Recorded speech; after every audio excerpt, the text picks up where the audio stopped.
श्री राम जय राम जय जय राम।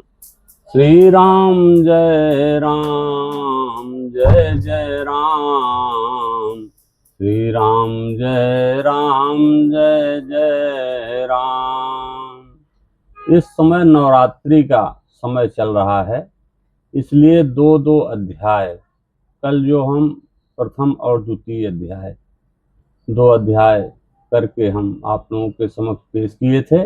आज हम तृतीय और चतुर्थ अध्याय, तृतीय में सेनापतियों सहित महिषासुर का वध है और चौथे अध्याय में इंद्राज देवताओं का देवी स्तुति है। ये दोनों अध्याय आज हम आपके समक्ष पेश करेंगे। आप सुनिए और इसको चालू करके आप अपने घर में भी छोड़ेंगे तो इसका लाभ होगा, क्योंकि नवरात्रि चल रही है। नवरात्रि में इसका बहुत बड़ा महत्व है। और आपसे एक प्रार्थना और है कि आप लोग इसको सब्सक्राइब थोड़ा करते चलिए। इसमें आपको 1 मिनट भी समय नहीं लगेगा, लेकिन हमारा बहुत बड़ा काम होगा कि हमारा मनोबल बढ़ता जाएगा और आपके समक्ष हम पेश होते रहेंगे। तृतीय अध्याय, सेनापतियों सहित महिषासुर का वध। जगदम्बा के श्री अंगों की कांति उदय काल के सहस्त्रों सूर्यों के समान है। वे लाल रंग की रेशमी साड़ी पहने हुए ही उनके गले में मुंडमाला शोभा पा रही है। दोनों स्तनों पर रक्त चंदन लेप लगा है। वे अपने कर कमलों से जप मालिका, विद्या और अभय तथा वर नामक मुद्राएं धारण किए हुए हैं। 3 नेत्रों से सुशोभित मुखार बिंद की बड़ी शोभा हो रही है। उनके मस्तक पर चंद्रमा के साथ ही रत्नमय मुकुट बंधा हुआ है तथा वे कमल के आसन पर विराजमान। ऐसा देवी को मैं भक्ति पूर्वक प्रणाम करता हूँ। ऋषि कहते हैं कि दैत्यों की सेना को इस प्रकार तहस नहस होते देख महादैत्य सेनापति चिक्षुर क्रोध में भरकर अंबिका देवी के युद्ध करने के लिए आगे बढ़ा। वह असुर रणभूमि में देवी के ऊपर इस प्रकार बाणों की वर्षा करने लगा जैसे बादल मेरुगिरी की शिखर पर पानी की धार बरसा रहा हो। तब देवी ने अपने बाणों से और बाण समूहों से अनायास ही काटकर उसके घोड़े सारथी को मार डाला। साथ ही उसके धनुष अत्यंत ऊंची ध्वजा को तत्काल काट गिराया। माता ने धनुष कट जाने पर उसके अंगों के बाणों की बीध डाला। धनुष, रथ, घोड़े और सारथी के नष्ट हो जाने पर असुर ढाल और तलवार लेकर के देवी की तरफ दौड़ा। उससे तीखी तलवार वाली सिंह की मस्तक की चोट करके देवी भी उसकी बाएं भुजाओं में बड़े वेग से प्रहार किया। राजन, देवी की बाह पर पहुंचते ही वह तलवार टूट गई। फिर तो क्रोध से लाल आंखें करके राक्षस ने शूल हाथ में लिया और उसे उस महादैत्य भगवती भद्रकाली के ऊपर चलाया। वह शूल आकाश में गिरते हुए सूर्य मंडल की भांति उससे अपने तेज से प्रज्वलित हो उठा। उस शूल की अपनी ओर आते देख देवी ने शूल का प्रहार किया। उससे राक्षस के शूल के सैकड़ों टुकड़े हो गए। महादैत्य चिक्षुर की धज्जियां उड़ गई। वह प्राणों से हाथ धो बैठा। महिषासुर की सेनापति उस महापराक्रमी चिक्षुर को मारे जाने पर देवताओं को पीड़ा देने वाला चामर हाथी पर चढ़कर आया। उसने भी देवी के ऊपर शक्ति का प्रहार किया, किंतु जगदम्बा ने उसे भी हुंकार से ही आहत कर एवं निष्प्रभ करके तत्काल पृथ्वी पर गिरा दिया। शक्ति टूटकर गिरी हुई देख चामर ने बड़ा क्रोध हुआ। उसने शूल चलाया, किंतु देवी ने उसे भी अपने बाणों के द्वारा काट डाला। इतने में ही देवी का सिंह उछल करके हाथी के मस्तक पर चढ़ बैठा और दैत्यों के साथ खूब जोर लगा करके बाह युद्ध करने लगा। दोनों लड़ते लड़ते हाथी की पृथ्वी पर आ गए और अत्यंत क्रोध में भर करके दूसरे बड़े भयंकर प्रहार करते हुए लड़ने लगे। तदंतर सिंह और वेग से आकाश की ओर उछाल से उधर से गिरते हुए उसके पंजों से मार से चामर उसे फिर से धड़ से अलग कर दिया। इसी प्रकार उदक और शिला के वृक्ष आदि की मार खा करके रणभूमि में देवी के हाथ से मारा गया तथा कराल भी दांतों के मुक्कों के थप्पड़ों और चोट धराशायी हो गया। क्रोध में भरी हुई देवी ने गदा की चोट से उद्धत कचूमर निकल डाला। दिंदीवाल से निवस्काल और बाणों के ताम और अंधक से गौतम के घाट उतार दिया। 3 नेत्रों वाली परमेश्वरी त्रिशूल के उग्राम उग्रवीर तथा महाहनु नामक दैत्यों को मार डाला। तलवार की चोट से विडाल के मस्तक को धड़ से काट गिराया। दुर्धर के दुर्मुख इन दोनों से बाणों से यमलोक को भेज दिया।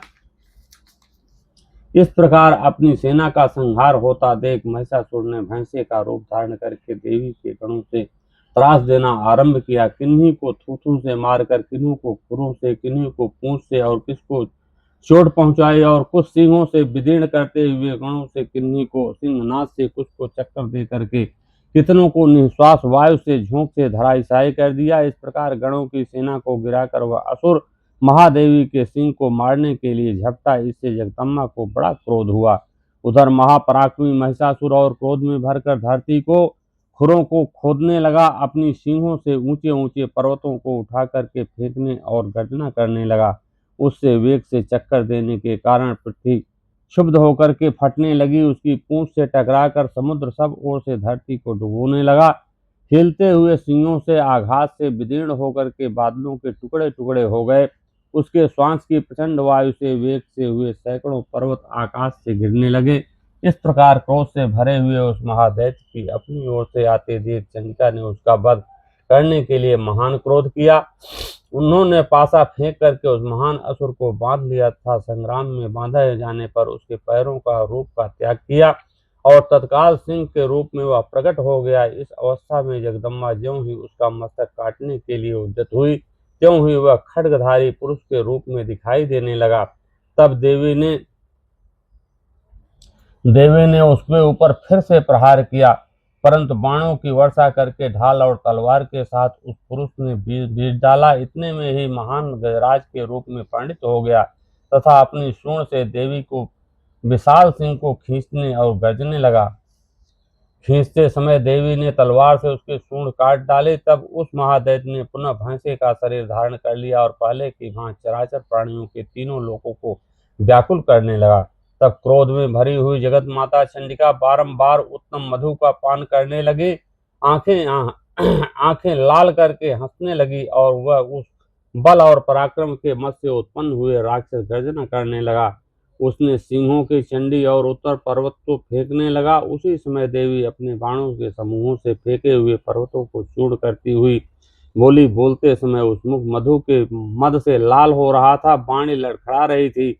देवी ने कहा, ओ मूढ़, मैं जब तक मधु पीती हूँ तब तक क्षण भर के लिए खूब गर्ज ले। मेरे हाथ से यहाँ तेरी मृत्यु हो जाने पर अब शीघ्र ही देवता गर्जना करने लगे। यूं कहकर देवी उछली और उस दैत्य के ऊपर चढ़ गई और अपने पैर से दबा करके उन्होंने शूल से उसके कंठ के आघात किया। उनके पैर दबा होने से महिषासुर उसके मुख से दूसरे रूप में बाहर होने लगा। तभी आधे शरीर से ही वह बाहर निकल पाया था कि देवी ने उसके प्रभाव से ही रोक दिया, और आधा निकला होने पर भी महादैत्य देवी ने उस युद्ध में करने लगा। तब देवी ने बहुत बड़ी तलवार से मस्तक को काट गिराया। फिर तो हाहाकार करती हुई दैत्यों की सेना भाग गई तथा संपूर्ण देवता अत्यंत प्रसन्न हो गए। देवताओं के दिव्य महर्षियों के साथ दुर्गा देवी का स्तवन किया और गंधर्वराज गाने गाने लगे, अप्सराएं नृत्य करने लगी। इस प्रकार श्री मार्कंडेय पुराण में सार्वणिक मनवंतर कथा के अंतर्गत देवी महात्मा महिषासुर वध नामक तीसरा अध्याय पूरा हुआ। चौथा अध्याय में इंद्राज देवता का देवी की स्तुति किए हैं। देवी की स्तुति के बाद में हम लोग कहेंगे, सिद्धि और की इच्छा रखने वाले पुरुष जिसकी सेवा करते हैं तथा देवता जिन्हें सब ओर से घेरे रहते हैं, उन जया नाम वाली दुर्गा देवी का ध्यान करें। उनके श्री अंगों की आभा काले रंग के मेघ के श्याम है। वह अपने कटाक्षों से सहस्त्र भूतों को भय प्रदान करती हैं। उनके मस्तक पर आबद्ध चंद्रमा की रेखा शोभा पाती है। वे अपने हाथों से शंख चक्र गदा कृपाण और त्रिशूल धारण करती हैं। उनके 3 नेत्र हैं और सिंह के कंधे पर चढ़ी हुई और अपने तेज से तीनों लोगों को परिपूर्ण कर रही हैं। ऋषि कहते हैं कि अत्यंत पराक्रमी दुरात्मा महिषासुर तथा उसकी सेना दैत्य सेना देवी के हाथ से मारे जाने पर इंद्र आदि देवता प्रणाम किए और गर्दन तथा कंधे झुकाकर भगवती दुर्गा का नाम वचनों का आचरण करने लगे। उसी समय उनके सुंदर अंगों से अत्यंत हर्ष के कारण रोमांच हो आया तथा देवता बोले, संपूर्ण देवताओं की शक्ति का समुदाय ही जिनका स्वरूप है, जिनकी देवी की अपनी शक्ति से संपूर्ण जगत को व्याप्त कर रखता है। समस्त देवताओं और महर्षियों की पूजनीय जगदम्बा हम भक्ति पूर्वक नमस्कार करते हैं। वे हम लोगों की कल्याण करें, जिनके अनुपम प्रभाव और बलवान के वर्णन करने में भगवान शेषनाग, ब्रह्मा जी, महादेव जी भी समर्थ नहीं हैं। वे भगवती चंडिका संपूर्ण जगत का पालन और अशुभ का भय का नाश करके विचार करें। जो पुण्यात्माओं के घरों में स्वयं ही लक्ष्मी रूप में, पापियों के यहाँ दरिद्रता के रूप में, शुद्ध अंतःकरण वाले पुरुषों के हृदय में बुद्धि रूप में, सत्पुरुषों के श्रद्धा रूप में तथा कुलीन मनुष्यों के लज्जा के रूप में निवास करती हैं, उन आप भगवती दुर्गा को हम नमस्कार करते हैं। देवी, आप संपूर्ण विश्व का पालन कीजिए। देवी, आपके इस अजित रूप का असुरों का नाश करने वाले भारी पराक्रम तथा समस्त देवताओं दैत्यों के समक्ष युद्ध में प्रकट किए हुए आपके अद्भुत चरित्र, आपका जो अद्भुत चरित्र है, सद्गुण, रजोगुण और तमोगुण तीनों गुणों मौजूद है। जो भी दोषों के साथ आपका संसर्ग नहीं जान पड़ता, भगवान विष्णु और महादेव जी आदि देवता भी आपका पार नहीं पाते हैं। आप ही सबका आश्रय हैं। यह समस्त जगत आपका अंशभूत है, क्योंकि आप सबकी आदिभूता अव्यक्ता चरा प्रकृति हैं। देवी, संपूर्ण यज्ञों में जिसके उच्चारण से सब देवता तृप्ति लाभ पाते हैं, वह स्वाहा आप ही हैं। इसके अतिरिक्त आप पितरों को भी तृप्ति देती हैं। कारण है यदि वो सब लोग आपकी स्वधा भी कहते हैं। देवी, जो मोक्ष की प्राप्ति का साधन है, अचिंत्य महाव्रत स्वरूपा और समस्त दोषों से रहित इंद्रिय तत्व को ही सार वस्तु मान्य तथा मोक्ष की अभिलाषा रखने वाला मुनिजन जिसका अभ्यास करते हैं, वह भगवती परा विद्या आप ही हैं। आप शब्द स्वरूपा हैं। अत्यंत निर्मल ऋग्वेद, यजुर्वेद और उद्गीत के मनोहर पदों को पाठ से युक्त सामदेव और आधार आप ही हैं। आप देवी त्रयी और तीनों देवों से भगवती छह ऐश्वर्यों से युक्त हैं। इस विश्व की उत्पत्ति एवं पालन के लिए आप ही वार्ता, खेती और आजीविका के रूप में प्रकट हुई हैं। आप संपूर्ण जगत की घोर पीड़ा का नाश करने वाली हैं। हे देवी, जिससे समस्त शास्त्रों का सार ज्ञान होता है, वह मेधा शक्ति आप हैं। दुर्गम भवसागर से पार उतारने वाली नौका रूप दुर्गा भी आप ही हैं। आपकी कहीं भी आसक्ति नहीं है। कैटभ के शत्रु भगवान विष्णु के वक्ष स्थल में एकमात्र निवास करने वाली भगवती लक्ष्मी, भगवान चंद्रशेखर द्वारा सम्मानित गौरी देवी की आप ही हैं। आपका मुख मंद मुस्काने से शोभित निर्मल पूर्ण चंद्रमा के बिंब का अनुकरण करने वाला और उत्तम स्वर्ण की मनोहर कांति से कमनीय है। तो भी उसे देखकर महिषासुर को क्रोध हुआ और सहसा उसके उस पर इस प्रकार कर दिया। बड़े बड़े आश्चर्य की बात है कि देवी वही मुख जब क्रोध से युक्त होकर के अपने उदय काल के देखकर महिषासुर के प्राण तुरंत नहीं निकल गए, उसने उससे बढ़ करके आश्चर्य की बात है, क्योंकि क्रोध में भरे हुए यमराज को देख करके भला कौन जीवित रह सकता है। देवी, आप प्रसन्न होइए। परमात्मा स्वरूप आपके प्रसन्न होने पर जगत अभ्युदय होता है और क्रोध में भर जाने पर आप तत्काल ही कितने कुलों का सर्वनाश कर डालती हैं। यह बात अभी अनुभव में आई है, क्योंकि महिषासुर से यह विशाल सेना क्षण भर में आपके कोप नष्ट हो गई है। हे माता, सदा अभ्युदय प्रदान करने वाली आप जिन पर प्रसन्न रहती हैं, वे ही देश में सम्मानित हैं। उन्हीं के धन और यश की प्राप्ति होती है। उन्हीं का धर्म कभी शिथिल नहीं होता है। वे ही अपने इष्ट पुष्ट स्त्री पुत्र और भृत्यों के साथ धान्य माने जाते हैं। देवी, आपकी ही कृपा से पुण्यात्मा पुरुष प्रतिदिन अत्यंत श्रद्धा पूर्वक सदा सबका धर्मानुकूल धर्म करता है और उसके प्रभाव से स्वर्गलोक में जाता है। इसीलिए आप तीनों लोकों में निश्चय ही मनोवांछित फल देने वाली हैं। हे माते, हे दुर्गे, आप स्मरण करने पर सब प्राणियों में भय हर लेती हैं और स्वस्थ पुरुषों द्वारा चिंतन करने पर अपने परम कल्याण मई बुद्धि प्रदान करती हैं। दुख, दरिद्रता और भय हरने वाली देवी आपके सिवा दूसरी कौन है, जिसका चित्त सबका उपकार करने के लिए सदा ही उजागर रहता है। हे देवी, इन राक्षसों के मारने संहार से संसार सुख मिलेगा तथा राक्षस चिरकाल तक नरक में रहने के लिए भले ही पाप करते रहे हों, इस समय संग्राम में मृत्यु को प्राप्त होकर के स्वर्ग लोक को जाएं। निश्चय ही यही सोचकर आप शत्रुओं का वध करती हैं। आप शत्रुओं का शास्त्रों का प्रहार क्यों करती हैं? समस्त असुरों के दृष्टिपात मात्र से ही भस्म क्यों नहीं कर देती माता, इससे एक रहस्य है। ये शत्रु भी हमारे शस्त्रों से पवित्र होकर के उत्तम लोकों को जाए, इस प्रकार उनके प्रति भी आपका विचार अत्यंत उत्तम रहता है। खड्ग के तेज पुंज की भयंकर दीप्ति के तथा आपके त्रिशूल से अग्रभाग से घनीभूत प्रभा से चौधिया करके और असुरों की आंखें फूट नहीं गई, इससे कारण यही था कि वे मनोहर रश्मियों से युक्त चंद्रमा के समान आनंद प्रदान करने वाले आपके सुंदर मुख का दर्शन करते थे। और देवी आपका शील दुराचारियों से बुरे बर्ताव को दूर करने वाला है। साथ ही यह रूप ऐसा है कि कभी चिंतन में कभी आ सकता है और जिसके सभी दूसरों की तुलना भी नहीं हो सकती है। आपका बल और पराक्रम तो उस दैत्यों को नाश करने वाला है जो कभी देवताओं के पराक्रम को भी नष्ट कर चुके हैं। इस प्रकार आपके शत्रुओं पर भी जो अपने दया प्रकट की है। वरदायिनी देवी आपके इस पराक्रम की जिसके साथ तुलना हो सकती है, वह शत्रुओं के भय देने वाला तथा अत्यंत मनोहर ऐसा रूप भी आपके सिवा और कहाँ है। हृदय में कृपा और युद्ध निष्ठुरता से दोनों बातें तीनों लोकों के भीतर केवल आपकी ही देखी गई है। आप आपसे शत्रुओं का नाश करके इस समस्त त्रिलोकी का रक्षा की है, उन शत्रुओं को भी युद्ध भूमि में मार करके स्वर्गलोक में पहुंचाया है तथा उत्तम दैत्यों से प्राप्त होने वाले हम लोगों से आपको दूर कर दिया है। आपको हमारा नमस्कार है। हे देवी, आप सूल से हमारी रक्षा करें, अंबिका खड्ग से हमारी रक्षा करें तथा घंटा ध्वनि और टंकार से हम लोगों की रक्षा करें। चंडिके पूर्व पश्चिम और दक्षिण दिशा में हमारी रक्षा करें। ईश्वरी, आपके त्रिशूल घुमा करके उत्तर दिशा में हमारी रक्षा करें। तीनों लोकों में आपके परम सुंदर अत्यंत भयंकर रूप विचरते रहते हैं, उनके द्वारा भी आप हमारी इस भूलोक में रक्षा करें। अंबिके, आपके बर पल्लवों से शोभित पाने वाले खड्ग फूल और गदा आदि को भी अस्त्र हो, उन सबको आप सबकी ओर हम लोगों की रक्षा करें।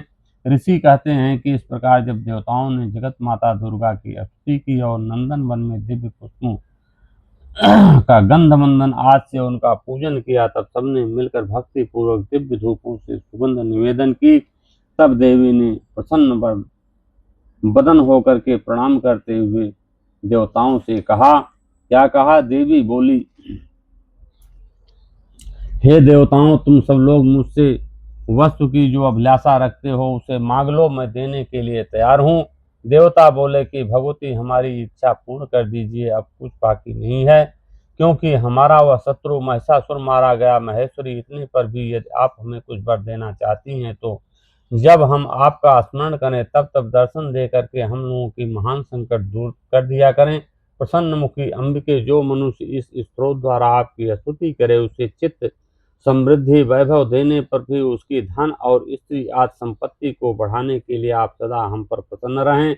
ऋषि कहते हैं कि राजन, देवताओं ने जब अपने साथ जगत में कल्याण के लिए भद्रकाली देवी के प्रकार प्रसन्न किया, तब वे तथास्तु कह करके वहीं अंतर्धान हो गई। भूपाल, इस प्रकार पूर्व काल में तीनों लोकों में हित करने वाली देवी जिस प्रकार देवताओं की शरीर से प्रकट हुई थी, वह सब कथा मैंने कह सुनाई। अब पुनः देवताओं के उपकार करने वाली वे देवी पुष्ट देवी तथा सुम वध करने पर सब लोगों में रक्षा करने के लिए गौरी देवी शरीर के जिस प्रकार प्रकट हुई थी, वह सब प्रसंग मेरे मुंह से सुने, उसका तुमसे यथार्थ वर्णन करता हूँ। और यह जो है कल वर्णन मैं करूँगा। और इस प्रकार मार्कंडेय पुराण में सार्वंतिक मनवंतर की कथा के अंतर्गत देवी महात्म्य शुक्राद स्तुति नामक चौथा अध्याय पूरा हुआ। जय माता, जय दुर्गा मैया की। आप लोग इसको घर में चालू करके, आधे घंटे का है, लगभग 20-25 मिनट 20 मिनट का है, इसको प्रतिदिन चालू करिए। 7 दिन में पूरा हो जाएगा। इस समय नवरात्रि चल रहा है, इससे बहुत ही लाभ मिलेगा। यही आपसे प्रार्थना है। जय माता दी। जय अम्बे गौरी मैया, जय श्यामा गौरी, तुमको निस दिन धावत हर ब्रह्मा शिवरी, मांग सिधूर विराजत टीको मुग मद को, उज्जल से दो नयना चंद्र बदननी को। जय अम्बे गौरी, जय अम्बे गौरी, कनक समान कलेवर रक्तांबर राजे, रक्त पुष्प गल माला कंठन पर साजे। हे हरिवाहन राजत खड्ग खप्पर धारी, सुर नर मुनि जन सेवत तिनके दुखहारी। जय अम्बे गौरी, जय अम्बे गौरी। कानन कुंडल शोभित नासाग्रे मोती, कोटिक चंद्र दिवाकर समराजत ज्योति।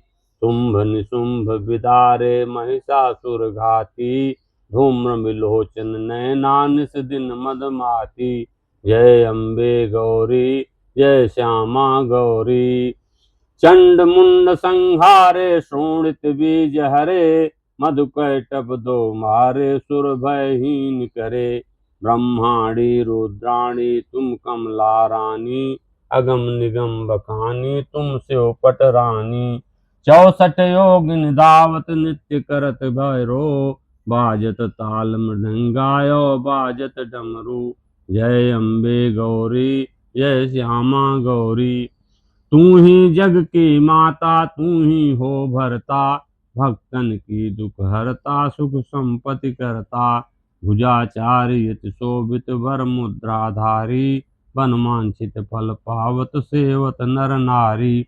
कंचन थाल विराजत अगर कपूर भाती, मालुकेत में राजत कोटि रतन ज्योति। अम्बे जी की आरती जो कोई नर गावे, कहत शिवानंद स्वामी सुख संपत्ति पावे। जय अम्बे गौरी, श्यामा जय अम्बे गौरी।